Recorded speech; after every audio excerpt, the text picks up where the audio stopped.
कभी लीबिया के तानाशाह मुअम्मर गद्दाफी का नाम सुनते ही खौफ छा जाता था। वो शख्स जिसने सिर्फ 27 साल की उम्र में तख्ता पलट किया और अगले 42 साल तक लीबिया पर हुकूमत की। लेकिन आज हम आपको सुना रहे हैं उनके बेटे हैनिबल गद्दाफी की कहानी, जो पिछले 10 सालों से लेबनान की जेल में बंद है और अब शायद आज़ादी के करीब है। हैनिबल गद्दाफी मुअम्मर गद्दाफी का सबसे छोटा बेटा है। साल 2015 से हैनिबल बेरूत के आंतरिक सुरक्षा बलों के मुख्यालय में कैद हैं। उन पर आरोप है कि उन्होंने 1978 में लेबनान के शिया नेता इमाम मूसा सद्र, उनके साथी शेख हसन याकूब और पत्रकार अब्बास बद्रुद्दीन की लापता होने की जानकारी छिपाई।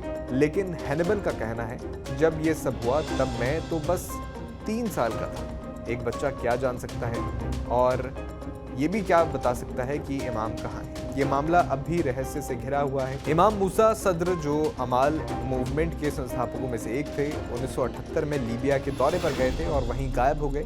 लेबनान ने इसका जिम्मेदार मुअम्मर गद्दाफी को ठहराया, लेकिन लीबिया हमेशा कहता रहा कि इमाम त्रिपोली से रोम के लिए रवाना हुए थे। मगर बहुतों का मानना है कि गद्दाफी ने ही उन्हें मरवा दिया। अब आते हैं हैनिबल पर। 2011 में जब लीबिया में गद्दाफी शासन का अंत हुआ और मुअम्मर गद्दाफी मारे गए, तो हैनिबल अपनी पत्नी और परिवार के कुछ लोगों के साथ सीरिया भाग गए। वहां उन्होंने राजनीतिक शरण ली, लेकिन 2015 में उनकी जिंदगी ने फिर करवट ली। उनके वकीलों के मुताबिक उन्होंने एक इंटरव्यू के बहाने सीरिया लेबनान बॉर्डर पर उन्हें बुलाया गया था।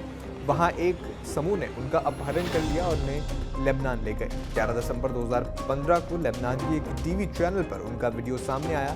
चेहरे पर चोट के निशान, आंखों में थकान। उन्होंने कैमरे पर कहा, जो लोग इमाम सद्र के बारे में जानते हैं वो सामने आए। रिपोर्ट्स के मुताबिक हैनिबल को पहले अमाल मूवमेंट से जुड़े लोगों ने पकड़ा, फिर उन्हें लेबनानी सुरक्षा बलों के हवाले कर दिया गया और तब से वो कैद में है। उनके वकील लॉरेंट बायोन कहते हैं कि हैनिबल को सीरिया से गैरकानूनी तरीके से उठाया गया।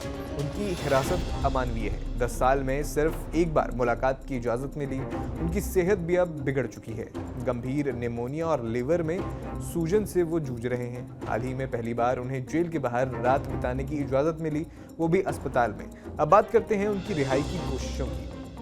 इस साल जून में उनके वकील ने रिहाई की अर्जी दी थी, लेकिन इमाम सद्र और शेख याकूब के परिवार ने विरोध किया। पर अब हालात थोड़े बदले हैं। पत्रकार अब्बास बद्रुद्दीन के बेटे ज़हीर और उनका परिवार हैनिबल की रिहाई के समर्थन में आ गया है। 1 अक्टूबर को उन्होंने इस संबंध में नोटिस पर हस्ताक्षर किए और मामला लेबनान के महा प्रोक्यूटर जनरल को भेजा गया है।